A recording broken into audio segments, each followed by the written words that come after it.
성경 말씀은 사도행전 3장 1절부터 6절입니다. 다 같이 봉독하겠습니다.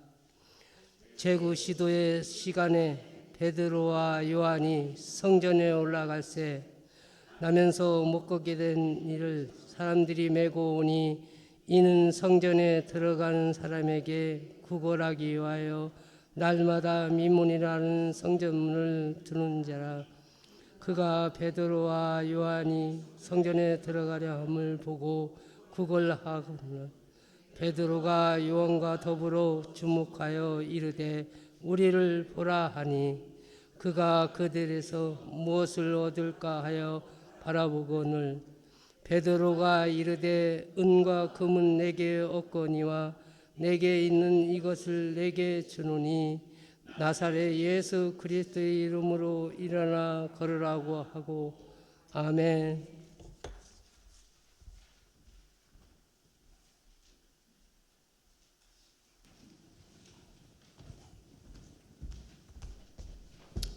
할렐루야. 예, 오늘도 말씀 듣기 전에 우리 서로 인사 나누고 말씀 듣겠습니다. 엄지손가락 들고요. 오직 예수 줄여서 오예 인사하시 오예. 오직 예수님밖에 없습니다. 나를 구원하실 분은 오직 예수 그리스도 한 분밖에 없는 줄로 믿습니다. 할렐루야. 예, 오래 표현합니다. 시작. 나의 영혼아 잠잠히 하나님만 바라라. 무릇 나의 소망이 그로부터 나오는도다. 시편 62편 5절 말씀. 할렐루야. 예, 그 노르웨이의 사진 작가인 요나스 벤딕센이라고 하는 사람이 있는데요. 이 사람이 여러 나라에서 스스로를 메시아다 또는 예수다라고 하는 사람들을 찾아서 이제 사진으로 남기려고 찾아 나섰다고 합니다. 그래서 그분이 사진으로 남긴 사람들이에요. 한번 좀 볼까요? 첫 번째는 이 사람인데요. 영국의 데이빗 쉐일러라고 하는 사람입니다. 영국의 보안정보국 출신이래요. 근데 이 사람은 인터넷에서 활동을 합니다. 인터넷으로. 그래서 자기 스스로를 디지털 예수라고 한대요. 디지털 예수. 그래서 인터넷에서 활동하는데 그 팔로워를 보니까 팔로워가 몇 명이냐? 350명. 그렇게 많이 영향력이 있지는 않은 것 같아요. 이분이 있습니다. 그 두 번째는 이 남아프리카의 모세스 롱와네라고 하는 사람, 가운데 있는 사람이에요. 모세스 롱와네. 이 사람은 주위에 이렇게 도움이 필요한 사람들한테 가서 이제 도움을 주고 이제 그렇게 한답니다. 주변에. 근데 이제 주변에서 이제 도움을 받는 사람들이 이 사람이 도와주면 이상하게 마음이 편하고 좋다. 어떤 그런 매력, 그런 걸 가지고 있는 사람이라고 합니다. 세 번째는 일본 사람이에요. 일본의 지저스 마티요시라고. 이름도 그렇게 바꿨나 봐요. 지저스 마티요시. 근데 이 사람은 이 요나스 벤딕센이라고 하는 사진 작가가 만나려고 했는데 이렇게 외부 사람 만나는 걸 꺼려해가지고 못 만났대요. 못 만났다고. 근데 이 사람이 일본의 정치인이랍니다. 정치인이라서 어느 날 이제 계시를 받아가지고 막 말을 하는데 좀 허언증이라고 했잖아요. 허언증. 약간 좀 황당한, 그리고 좀 굉장히 아주 좀 과격한 그런 발언, 이런 것들로 인해서 좀 유명세를 타고 있는 그런 일본의 예수라고 합니다. 자, 네 번째는 세르비아의 비사리온이라고 하는 사람입니다. 이분인데 좀 외모는 그래도 좀 예수님 같지 않아요? 그렇죠? 예, 그래도 제일 예수님 같았다라고 하더라고요. 머리도 길고 수염도 이렇게 하고. 그래서 이 사람을 따르는 신도들이 그래도 많대. 한 수천 명 정도 된다고 합니다. 근데 이 사람은 특별한 것을 하는 건 아니고 그냥 말씀이 굉장히 좀 이렇게 권위 있고 무게감이 있고 그랬다라고 이렇게 보고를 했더라고요. 근데 이 사진 작가의 눈에 이 사람들이 어떻게 보였을지 모르겠어요. 정말 메시아 또는 예수 이렇게 보였을지 모르겠어요. 여러분 눈에는 어떻습니까? 누가 제일 예수 같아요? 여러분 눈에는 어떻습니까? 이 외에도요, 대한민국에는 공식적으로 예수다, 내가 예수다라고 하는 사람이 50명이랍니다. 하나님은 20명. 이 한국이 대한민국이 워낙에 종교성이 이제 뛰어나가지고 하다 보니까 그런데 보면은 누구는 진짜 예수님하고 비슷하게 막 머리도 기르고 막 이렇게 수염도 기르고 막 이렇게 하얀 이렇게 뭐 좀 도인처럼 뭐 그런 사람도 있더라고요. 보니까 찾아보니까. 네. 이 사람들이 어떤 계기로 해서 정말 뭐라 그러죠? 예수 자칭 메시아로 사는지는 모르겠지만 과연 스스로를 예수라고 여기고 산다고 하는 게 무엇일까? 계속해서 우리가 예수님처럼이라고 하는 시리즈로 이제 설교를 계속 하고 있잖아요. 그런데 내가 예수님이 아닌 이상 과연 예수님처럼 사는 게 쉬울까요? 아니, 예수님처럼 사는 게 가능할까요? 여러분 어때요? 예수님처럼 살고 있습니까? 그 쉽지 않아요. 예수님처럼 또 예수님이 살았던 것처럼 그렇게 한다고 하는 거 어떻게 보면은 불가능합니다. 우리는 어려워요. 근데 그럼에도 불구하고 예수님처럼 살아야 되는 의무가 있어요. 우리는 살아야 되는 반드시. 왜? 우리는 예수님의 제자이기 때문이에요. 제자. 스승 되신 예수님을 따라서 예수님처럼 살아야 됩니다. 그 주님처럼. 그래서 예수님처럼 산다라고 했을 때는 예수님의 마음을 가지고 사는 거예요. 그 마인드, 마음, 예수님의 마음을 가지고. 그래서 예수님이라면 어떻게 생각하시고, 예수님이라면 어떻게 대처하시고, 예수님이라면 어떻게 행동했을까, 이런 것들을 늘 생각하면서 사는 거예요. 그것도 어렵다면은 적어도 이렇게 해야 돼요. 예수님이 옆에 계시다면 어떨까? 옆에 계시다면 그런 마음으로 사는 게 예수님처럼 사는 것이라고 할 수 있습니다. 왜냐하면 우리는 그리스도인이잖아요. 그리스도인.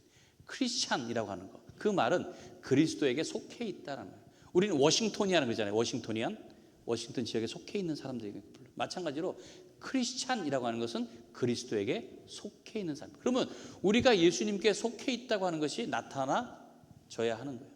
우리의 삶에서, 우리의 모습에서. 오늘 본문은 예수님의 제자 이 베드로와 요한에 관한 이야기입니다. 우리가 잘 아는 내용이죠.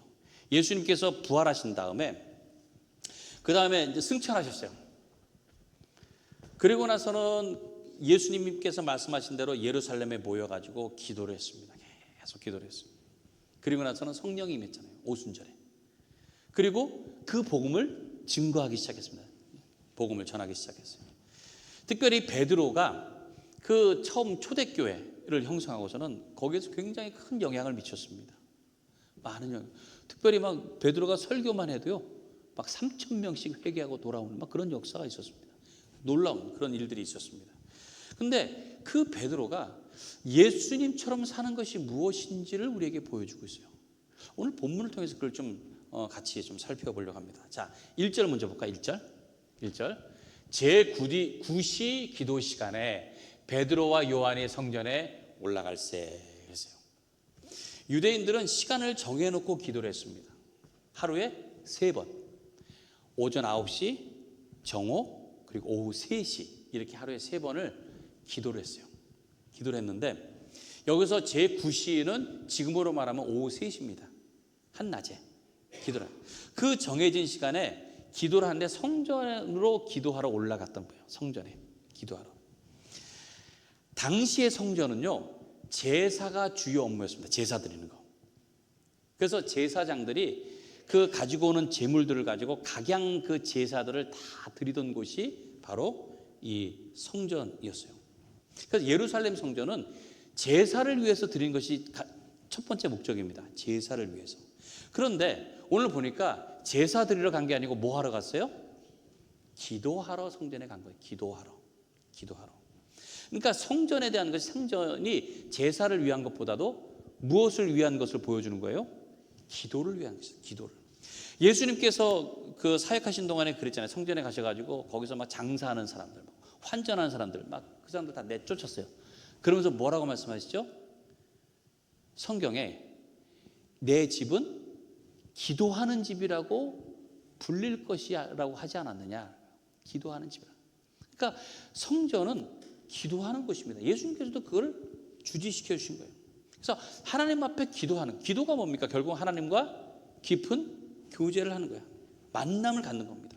그러니까 성전의 주요 기능은 바로 그런 거예요. 하나님과 만나고 하나님께 기도하는 거예요. 베드로와 요한은 갈릴리 출신이잖아요. 예루살렘과 좀 떨어져 있습니다. 갈릴리 호숫가 쪽에서. 그래서 어찌 보면 예루살렘과는 이 성전과는 좀 친숙하지가 않았어요. 어부였으니까. 어부였으니까 뭐 예루살렘 성전과는 특별히 그렇게 가깝지는 않았습니다. 근데 이미 부활하신 예수님께서 제자들을 보내시면서 뭐라 그러셨느냐? 예루살렘과 온 유대와 사마리아와 땅끝까지 이르러 내 증인이 되리라. 이렇게 말씀하셨어요. 그래서 예루살렘에서부터 그 사역을 시작합니다. 예루살렘. 그리고 예루살렘에서 성령 임하기까지 기다리라고 그랬잖아요. 그래서 기도했던 거예요. 계속. 그래서 마가의 다락방에 모여가지고 그들이 계속 기도를 했어요. 기도하고 성령이 임했습니다. 그러니까 기도가 얼마나 중요한지, 제자로서 기도가 얼마나 중요한지, 이거는 뭐 제가 뭐 더 설명하지 않아도 우리가 깊이 아는 겁니다. 기도를 해야 하나님의 뜻을 분별하고 그리고 하나님의 마음을 헤아릴 수 있는 거예요. 그러기 위해서 기도하는 겁니다. 물론 여러분들은 기도 많이 하시겠지만 저는 더 열심히 여러분들 기도하셔가지고 기도를 통해서 하나님과 더 가까워지셔야 되는 거예요. 더 가까워지셔야 되는 거예요. 자, 베드로와 요한이 그렇게 기도하러 이제 성전에 올라가다가 그 성전 그 입구야 거기에 앉아서 지나가는 사람들에게 구걸하는 거지를 보게 된 거예요. 그리고 보니까 이 사람은 태어나면서부터 일어서지를 못한 사람이에요. 그러니까 선천적으로 불구자로 태어난 사람입니다. 그러니까 뭐 어려서부터 뭐 일을 해볼 수가 없었겠죠. 그러니까 남에게 구걸을 해가지고 그걸로 생계를 이어가는 그런 형편에 있는 사람이었어요. 그러니까 그 사람이 이제 베드로와 요한이 이렇게 성전으로 들어가니까는 그 사람에게도 도와달라고 한 거예요. 이렇게 도와달라고 구걸을 한 겁니다. 근데 그때 베드로와 요한이 어떻게 했습니까? 오늘 본문에 4절에 보세요. 4절에 베드로가 요한과 더불어 주목하여 이르되 우리를 보라 하니. 베드로가 그 사람을 어떻게 했다고요? 주목했다고. 주목했다고 하는 거예요. 여기서 주목하다라는 헬라어, 이거는 아테니조라고 하는 단어입니다. 특별히 사도행전하고 누가복음은 의사 누가가 썼잖아요. 그래서 그걸 더 집중적으로 잘 표현을 한 거예요. 주목, 아테니조라고 하는 주목하다. 이거는 눈을 고정시키고 관찰하듯이 지켜본다는 뜻입니다. 아주 그것을 관찰하듯이. 그래서 베드로가 그냥 이렇게 지나가면서 뭐 이렇게 거지가 있으니까 그냥 이렇게 지나가면서 쓱 본 게 아니고요. 그 사람을 관심 있게 집중적으로 말 그대로 정말 작정을 하고 진지하게 쳐다봤다는 거예요. 그 사람을 살펴봤다는 거예요. 자, 성전에 기도하러 이제 가는 길이니까 뭐 그 사람은 늘 있었던 사람이었을 테고, 그러니까 뭐 그냥 뭐 누가 뭐 있든지 뭐 뭘 하든지 상관없이 나는 기도하러 가니까 그냥 갈 수 있을 거 아니에요. 근데 그러지 않았다는 거예요. 그러지 않고 이 사람을 주목했다고 하는 거예요. 주목했다는 거예요. 주목. 기도하는 사람은 이렇게 달라집니다. 그 관심사가 달라요. 보는 게 달라요. 기도하는 사람. 기도하러 가다 보니까 똑같은 것을 보아도요, 기도하지 않는 사람은 그냥 지나칠지 모르지만 기도하는 사람은 마음이 다르다는 거예요. 보는 게 다르다는 거예요. 관심이 다르다는 거예요. 그러니까 뭐 내가 좋아하고 내가 원하는 거 이것만 보던 것이 기도를 하게 되면 내 중심이 아니고 누구 중심이 돼요? 하나님 중심이 돼요. 그러니까 하나님께서 기뻐하실 것이 무엇인가? 하나님께서 하시는 일이 무엇인가? 그걸 그 관점으로 보게 된다는 거예요. 그래서 오늘 베드로가 보는 게 바로 그러한 마음으로 보게 되었다는 거예요. 예수님이 사역하시는 동안에 많은 사람들을 대할 때 이렇게 그냥 가볍게 보신 적이 없습니다. 한 번도. 제자들을 부르실 때도요, 제자들의 그 마음을 이미 다 보셨어요. 병자들을 고치실 때도요, 그 병자에게 고침받을 만한 믿음이 있는지를 보셨어요. 삭개오를 볼 때도 그 마음을 보셨고요. 사마리아 여인과도 얘기하면서도 그 모든 마음을 보셨어요. 향유를 부은 여인에게도 그 마음을 먼저 보셨다는 거예요. 살펴보셨다. 주목해서 보셨다는 거예요. 다른 사람들은 그냥 뭐 지나치고 또 때로는 그냥 표면적으로 판단하고 가볍게 여겼을지 모르지만 예수님은 한 사람 한 사람을 주목해서 집중해서 진지하게 보셨다는 거예요. 베드로가 바로 그런 주님의 시선을 기억했던 겁니다. 안진뱅이 앞을 그냥 지나가거나 아니면 그냥 뭐라 하지, 그냥 특별하게 생각 없이 그냥 구걸하는 거 돈을 주든지 없으면 그냥 가든지 이럴 수 있었던 거예요. 근데 그러지 않고 주목해서 봤다고 하는 거예요. 주목해서 봤다고 하는 거예요. 그리고는 이 사람에게 과연 필요한 것이 무엇인가? 그거를 생각했다는 거예요. 자, 그리고 뭐라고 합니까? 자, 6절 보세요. 우리 같이 한번 읽어볼까요? 시작. 베드로가 이르되 은과 금은 내게 없거니와 내게 있는 이것을 네게 주노니 나사렛 예수 그리스도의 이름으로 일어나 걸으라. 세상은 은과 금이 필요합니다. 그렇죠? 여러분, 은과 금이 필요해요. 근데 사람들은요, 은과 금을 필요 이상으로 여길 때가 참 많다. 필요 이상. 그래서 이 은과 금, 재물, 돈, 이것이 절대적인 힘을 갖고 있다고 생각합니다. 그래서 돈을 집착하게 되고요, 또 돈을 사랑하게 되고 결국은 돈에 얽매이게 된다는 거예요. 당시에 이 안진뱅이도 구걸하는 사람이니까 자기의 병이 있었지만 병이 낫을 거라고 하는 그런 기대는 그렇게 하지 않았었던 것 같아요. 그리고 단지 나에게는 은과 금, 그런 돈이 좀 있으면은 그걸 가지고 생계를 또 유지할 수 있겠구나. 그리고 만약에 하나 그것이 좀 쌓여가지고 좀 여유가 있으면은 좋은 의사를 만나서 고침받을 수도 있겠구나. 요 정도였을 거 아니에요. 요 정도. 더 다른 것은 생각하지 않았을 겁니다. 예. 그런데 그에게 베드로가 돈이 아니고 정말 절대적인 힘과 근원이 무엇인지, 그리고 그것이 바로 예수님의 이름이라고 하는 것, 그것을 그에게 보여주는, 그걸 전하고 있었다는 거예요. 때로는 이 은과 금이라고 하는 게 예수님을 전하는데 걸림돌이 되는 경우도 있습니다. 그래서 가진 게 많으면요, 예수님의 능력 이런 것에 대해서 좀 관심이 약해져요. 왜냐하면 웬만한 것은 금은 돈 갖고 다 해결되잖아요. 웬만하면. 그래서 예수님의 이름 굳이 필요 없어요. 요즘 시대도 그렇잖아요. 우리가 어렵고 힘들 때는 참 예수님의 이름도 부르짖고 하는데 어느 정도 여유가 되고 나니까요, 그게 잘 안 돼요. 돈 갖고 일단은 되니까 다. 중세 시대에 그 성당들이 굉장히 참 화려하게 많이 지어졌잖아요. 지금도 유럽 가면은 무슨 성당 하면은 보면은 아주 그런 금은보화로 아주 아름답게 웅장하게 화려하게 그렇게 지어졌습니다. 그 유명한 신학자인 토마스 아퀴나스가 있습니다. 근데 이 토마스 아퀴나스가 한 번은 어느 성당을 이제 방문하게 된 거예요.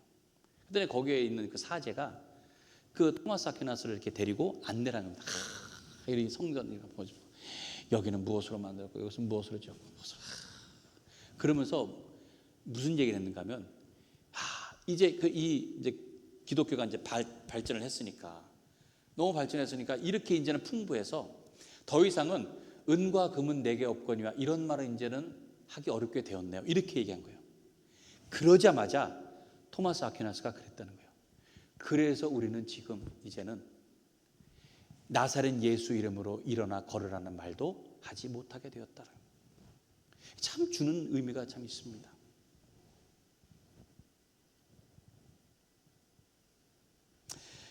그렇다고 해서 우리가 꼭 무슨 은과 금이 많으면 안 된다, 제가 그런 말씀을 드리는 게 아닙니다. 더 중요하고 더 본질적인 예수님을 전하는 이 예수님의 이름, 이것이 나타나는데 걸림돌이 되는 게 있으면 안 된다는 거예요. 그것이. 그러니까 예수님의 이름이 먼저 생각되고 예수님의 이름이 더 가치 있게 된다는 것을 깨달아야 될 줄로 믿습니다. 베드로는 이 예수님의 능력이 얼마나 더 귀한 것인지 그것을 알았던 거예요. 그래서 그가 이렇게 말할 수 있었던 겁니다. 만약에 그가 은과 금이 정말 있었다고 해도요, 있었더라도 그것을 그에게 주지는 않았을 거예요. 베드로가 그 사람들이 당장 필요하니까 내가 이것도 주고 그러진 않았을 거예요. 있었어도 제가 볼 때는 왜? 은과 금과는 비교할 수 없는 더 좋은 것, 가장 귀한 것을 그에게 주기 때문에 그런 거예요. 바로 예수 그리스도의 이름의 능력이에요. 사도행전 8장에 보면은 베드로하고 요한이 그 사마리아 성에 가서 복음을 전합니다. 그리고는 성령이 임하기를 기도했더니 사람들에게 안수할 때 성령이 임했다고 그랬어요. 근데 그 자리에 누가 있었는가 하면은 시몬이라고 하는 마술사가 있었습니다. 이 사람은 낮은 사람부터 높은 사람까지 다 존경받는 사람이었어요. 다 아주 존경받는 그런 마술사였습니다. 이 사람이 그걸 딱 보고서는 뭐라고 했느냐, 와, 이런 놀라운 일이 있는데 내가 이것을 가지고 싶다고 하면서 돈을 주려고 했습니다. 돈을. 내가 돈을 줄 테니 나에게도 이런 능력이 있게 해달라고. 그때 베드로가 뭐라고 했느냐면, 내가 하나님의 선물을 돈 주고 살 줄로 생각하였으니 내 은과 내가 함께 망할지어다, 이렇게 얘기했어요. 돈으로 살 수 있다고 생각했던 거예요. 그렇잖아요. 돈이 많으니까 아마 마술도 그렇게 배웠을 거예요. 돈으로. 돈 주고 그 다음에 어디든지 돈을 주면은 그만큼 다른 것들을 더 얻을 수 있었던 그런 그의 생활 방식이 있었던 거예요. 그러니까 그럴 줄 알았는데 성령의 역사도 돈을 주고 배우고 돈을 주고 얻으면 내가 더 존경받는 사람이 되겠구나, 이런 생각을 가지고 있었던 겁니다. 근데 베드로가 그렇게 얘기하니까 그때가 깨달은 거예요. 그리고는 회개를 했습니다. 아, 이것이 아니구나. 돈을 갖고 다 해결되는 게 아니구나. 이것과는 비교할 수 없는 귀한 것이구나. 그것을 깨닫게 되었다는 거예요. 우리가 예수님처럼 사는 데 있어서 무엇보다도 예수님의 마음으로 우리가 살아야 됩니다. 예수님 마음으로. 베드로가 그 예수님의 마음으로 지나가다가 그 안증뱅이를 본 거예요. 그리고 주목해서 보니까 그에게 필요한 것은 당장의 생계가 아니고 그의 몸이 고침받고 영혼이 구원받는 거예요. 이것을 위해서 내가 가장 좋은 것을 줘야 되겠구나.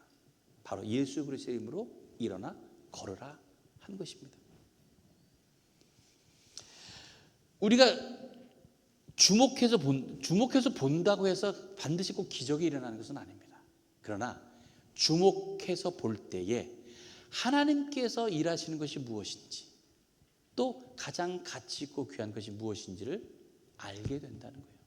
저는 여러분들이 무엇을 볼 때마다, 누구를 대할 때마다 그냥 가볍게 여기지 마시고 주님의 마음으로 주목하여 볼 수 있는 여러분들이 되시기 바랍니다. 예수님처럼 주목해서 볼 수 있는. 우리는 예수님의 제자로 부름받았잖아요. 근데 예수님의 마음으로 다른 사람을 볼 때 그 사람의 간절함을 볼 수 있고요.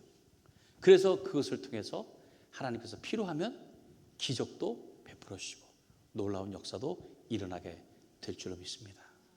여러분들의 마음에 그리스도의 마음을 품고 모든 사람을, 또 모든 일들을 대할 때에 그렇게 주목하여 볼 수 있는, 그래서 그것을 통해서 하나님께서 기뻐하시고 영광 받으시는 그런 삶이 되시기를 주님의 이름으로 간절히 축원합니다.